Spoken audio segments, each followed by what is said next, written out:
আজকে বানিয়েছিলাম ডিম আর বাঁধাকপি দিয়ে অসম্ভব মজার চপ বা পেঁয়াজু। এই চপটা আপনারা এইভাবে করে তৈরি করে বাচ্চাদের স্কুলের টিফিন বা বিকালের নাস্তা হিসেবেও খুব সহজেই তৈরি করে নিতে পারেন। আর সেই সাথে একটা ডিম দিয়ে ঘরে থাকা অল্প কিছু উপকরণ দিয়ে খুবই মজার ঝাল মিষ্টি এই মেয়োনিজটাও তৈরি করে নিতে পারেন। আসসালামু আলাইকুম, কেমন আছেন সবাই? আশা করি ভালো আছেন। তো আজকের আমার চপ আর মেয়োনিজের রেসিপিটা আপনাদের কাছে ভালো লাগবে আর সহজও লাগবে। আর যদি ভালো লেগে থাকে একটা শেয়ার দিয়ে দিবেন। তো চলুন মূল রেসিপিতে। তো এখানে দেখতে পাচ্ছেন আমি দুইটা ডিম সিদ্ধ করে নিয়েছি। তো ডিমগুলোকে আমি একটা চাকুর সাহায্যে স্লাইস করে কেটে নিয়েছি। কেটে নেওয়ার পরে এর উপর দিয়ে আমি অল্প একটু লবণ আর অল্প একটু মরিচের গুঁড়া উপর দিয়ে ছিটিয়ে দিয়েছি। এই তো দেওয়া হয়ে গিয়েছে।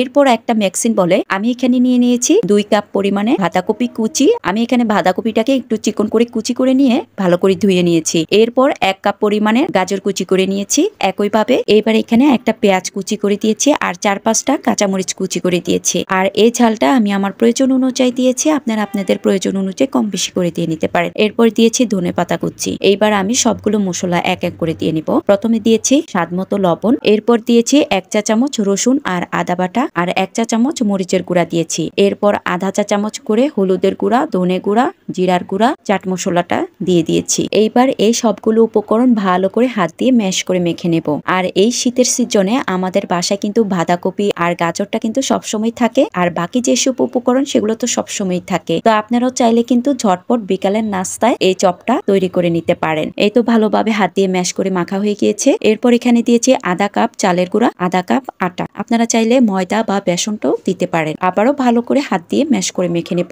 মাখতে মাখতে যখন এই উপকরণগুলো একদম আঠালো আঠালো হয়ে যাবে তাহলে বুঝতে পারবেন বাঁধাকপির এই ব্যাটারটা তৈরি করা হয়ে গিয়েছে। এরপর আমি এখানে চপটা তৈরি করে নিব। প্রথমে আমি এখানে হাতে অল্প একটু বাঁধাকপির এই ব্যাটারটা নিয়ে নিয়েছি। এরপর ডিমের যে স্লাইস গুলো আগে করে রেখেছিলাম সেখান থেকে একটা স্লাইস দিয়ে তারপর এর উপর দিয়ে আবারও বাঁধাকপির ব্যাটারটা দিয়ে একটা শেপ করে নিয়েছি। তো এইভাবে করে আমি সবগুলো চপ হাত দিয়ে শেপ করে নিব। আপনারা তো দেখতেই পাচ্ছেন আমি কিভাবে কি করে নিচ্ছি, এখানে বলে দেওয়ার মতো কিছু নেই, আপনারা দেখলেই বুঝতে পারবেন। এইভাবে করে সবগুলো চপ আমি তৈরি করে নিব। এরপর এই চপগুলোকে ভেজে নেওয়ার জন্য চুলা একটা ফ্রাই প্যান বসিয়ে দিয়েছি আর এখানে আমি তেলটাও গরম করতে দিয়েছি। তো এই চপটা একটু ডুবন্ত তেলে ভেজে নিতে হবে। তো তেলটা গরম হয়ে গেলে এখানে আমি এক এক করে চপগুলো দিয়ে নেব। আর এখানে চপগুলো সাইজটা একটু বড় হওয়াতে আমি এখানে তিনটা করে দিয়ে এই সবগুলো চপ ভেজে নেব। আর এই পর্যায়ে চুলার আগুনটা মিডিয়াম টু লো হিটের মাঝামাঝিতে রাখতে হবে। আর একটু সময় নিয়ে আর ধৈর্য ধরে ভেজে নিতে হবে, তা না হলে ভিতরটা কিন্তু কাঁচা থেকে যাবে। তো এই তো বেশ কিছুক্ষণ ভেজে নেওয়ার পরে যখন এই চপগুলো একটু লালচে ব্রাউন কালার হয়ে যাবে তখন আমি এগুলোকে এক এক করে তুলে নেব। তো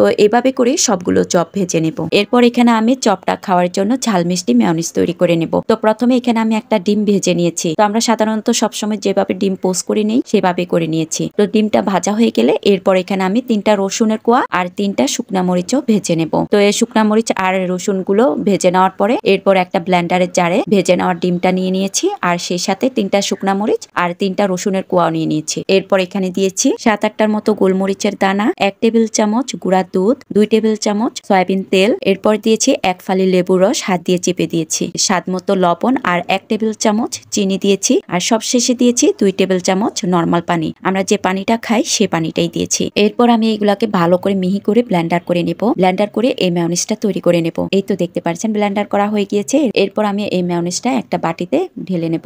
এই তো দেখতে পাচ্ছেন একদম পারফেক্ট হয়েছে, পাতলা হয় নাই, বেশি ঘন হয় নাই, সুন্দরভাবে হয়ে গিয়েছে। এরপর এই মেয়োনিজের সাথে আমি এই চপগুলো পরিবেশন করে নেব। সেই সাথে এখানে আমি টমেটো সসটাও নিয়ে নিয়েছি। তো এই তো হয়ে গিয়েছে খুবই সহজভাবে ভীষণ মজার বাঁধাকপি আর ডিম দিয়ে চপ আর সেই সাথে মেয়োনিজটাও। আর আপনার বাসায় যদি হুটহাট কোনো অতিথি এসে পড়ে তখনও আপনারা ঝটপট এই চপ আর মেয়োনিজটা তৈরি করে গরম গরম অতিথি আপ্যায়ন করতে পারে। তো আজকের আমার এই চপ আর মেয়োনিজ রেসিপিটা আপনাদের কাছে কেমন লেগেছে কমেন্টস করে জানাবেন। ভালো লাগলে অবশ্যই বাসা ট্রাই করে দেখবেন। আজ এই পর্যন্ত, সবাই ভালো থাকবেন, সুস্থ থাকবেন, আল্লাহ হাফেজ।